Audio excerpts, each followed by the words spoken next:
Hi, I'm AJ Hartley. I'm the author of Hideki Smith, Demon Queller, which is a young adult fantasy, and I'm going to read a section from that.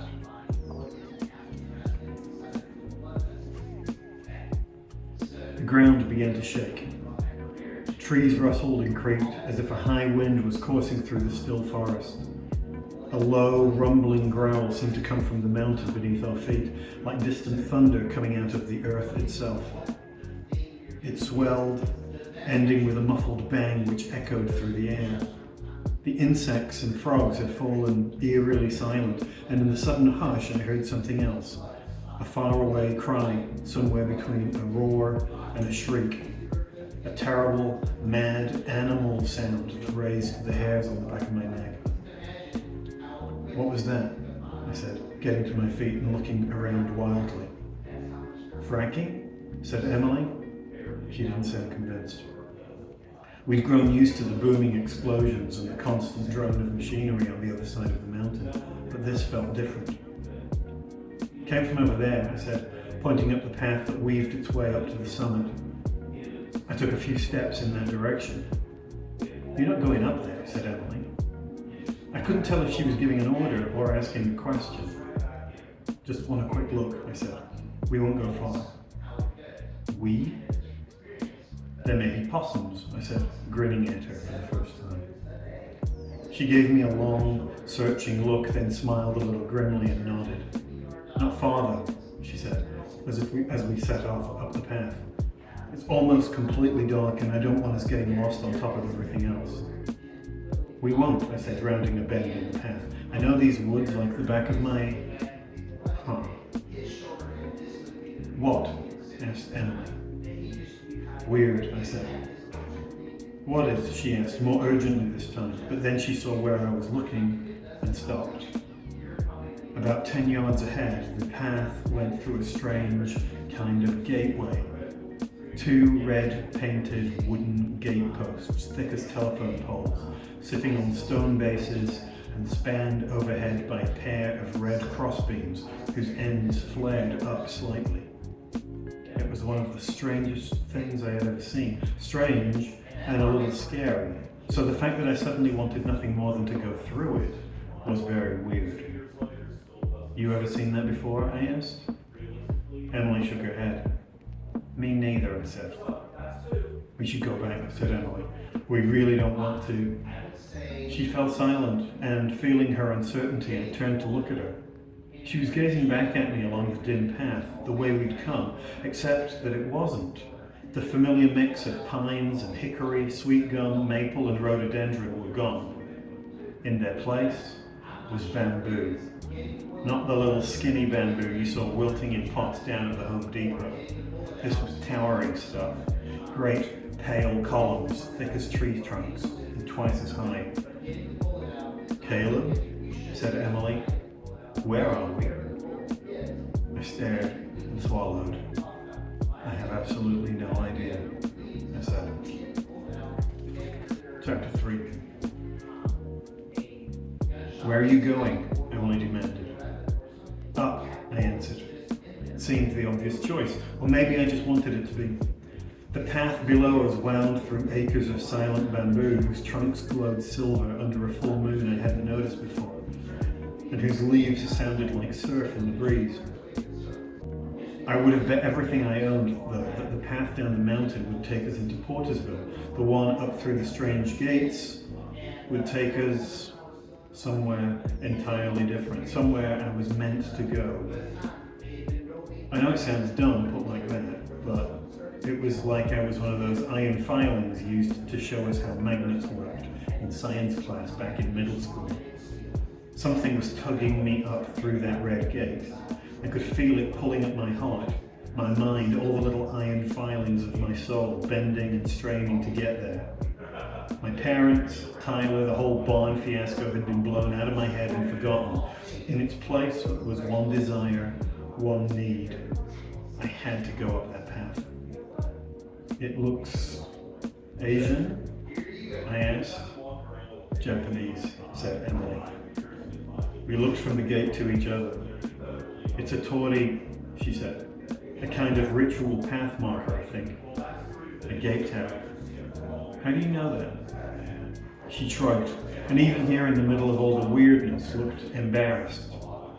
Our earlier conversation about being half Japanese was the first time I could remember discussing it with her in years. We've been doing world religions in social studies, she said. I saw one in a book, but that's all I know. I wasn't sure I believed her, and that seemed to increase both the strangeness of the thing and my need to learn more. I took a step through the arch. As I did so, two things happened. First, I saw what I hadn't noticed before, that the gateway, or torii, I guess, was only the first of several, of many as it turned out, each about 5 yards apart. The second was that in between each gateway were a pair of torches set into the ground, one on each side of the path. As I crossed the first threshold, those torches leapt into flickering, greenish flame. Emily gasped. Must be operated by some kind of motion sensor, I said, not really believing it. I stooped to the nearest torch and pulled a baffled face at Emily. I could see no mechanism, no fuse or fuel. The tiny pillar of uneven emerald fire just sat over the ground itself, like it was burning some invisible gas. I don't know about this, Kayla, said Emily.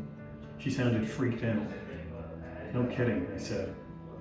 I took a few steps away, through the next torii, and the next. The torch flames sputtered, marking the path and casting their unearthly green light onto the towering bamboo which grew all around us. But nothing else moved. It felt like no one else was alive in the world, except the two of us picking our slow, cautious way along the path, winding up the mountainside. At times, the torii were so closely packed in together that they became a long, red tunnel, and as we moved through it, Emily did something she hadn't done for years. She took my hand. I wasn't sure if she was comforting me or the other way around, but she didn't suggest we go back. And though we didn't speak, I think she felt it too, that odd pull to climb, to know where the path would lead. It was more than strange. It felt necessary, like we were meant to do this, though I couldn't say why. So we climbed, rounding bend after bend, and sometimes the path became steps of packed earth and wooden beams, and sometimes it was paved with irregular stone blocks, mossy with age. But always the torches glowed, and the torii gates led us on. None of it, I would swear on my life, had been there the day before. None of it. Which was, of course, impossible, because if the stones were stained and worn and green with moss and lichen, then they'd been there for years, decades or more. They couldn't have just appeared there. But I knew these hills, and I knew that path. They hadn't been there yesterday, or last week, or last year. Like I said, impossible. And then, quite suddenly, just as we were getting used to the long, strange passage of red gateways, we rounded a corner and froze. Whoa, I said. In place of the torii, ahead were a pair of waist-high stone plinths, furred with vivid green moss and lichen, and on them sat two stone animals like dogs or wolves, one on each side of the path. The animals were sitting up, their bushy tails straight up behind them, and they were glaring down at us, teeth bared. Not dogs or wolves, I realized. Foxes, definitely. The air was scented with something that reminded me of my grandmother's house, an exotic, complicated fragrance that felt old and foreign, mysterious. Beyond the stone foxes, under the largest torii yet, was a wooden structure with a steeply sloping roof. It looked a little like an oversized dollhouse as big as a garden shed. It was hung with thick ropes, red and white screws of paper, and an ancient-looking bronze barrel-shaped thing that might have been a bell. Is it a temple? I asked. A shrine, said Emily. Caleb, this is impossible. There's no way this has always been here. We would have seen it before. What is going on? Go on, I said, taking a step up to the opening in the front and peering in. There were more of the unearthly green torches around the main structure, and by their light I saw a black metal cauldron full of what looked like ash. in which incense was burning. That was the center I'd noticed before. In the heart of the shrine was what looked a bit like an altar, like you might see in a church, and on it was a shiny black box with brass hinges, bound with a thick rope tied into a complicated knot. It was marked with an emblem in gold, a diamond inside a circle. I looked at it for a moment, then reached up. "What are you doing?" "Seeing if anyone's home," I said, and pulled the rope, drawing back a long beam like a medieval battering ram. I let it go, and it swung into the great bronze bell with a deep bong that resonated in the air for several minutes. Maybe that was a bad idea, but it was a bell. Bells have to be rung, right? It's a kind of rule.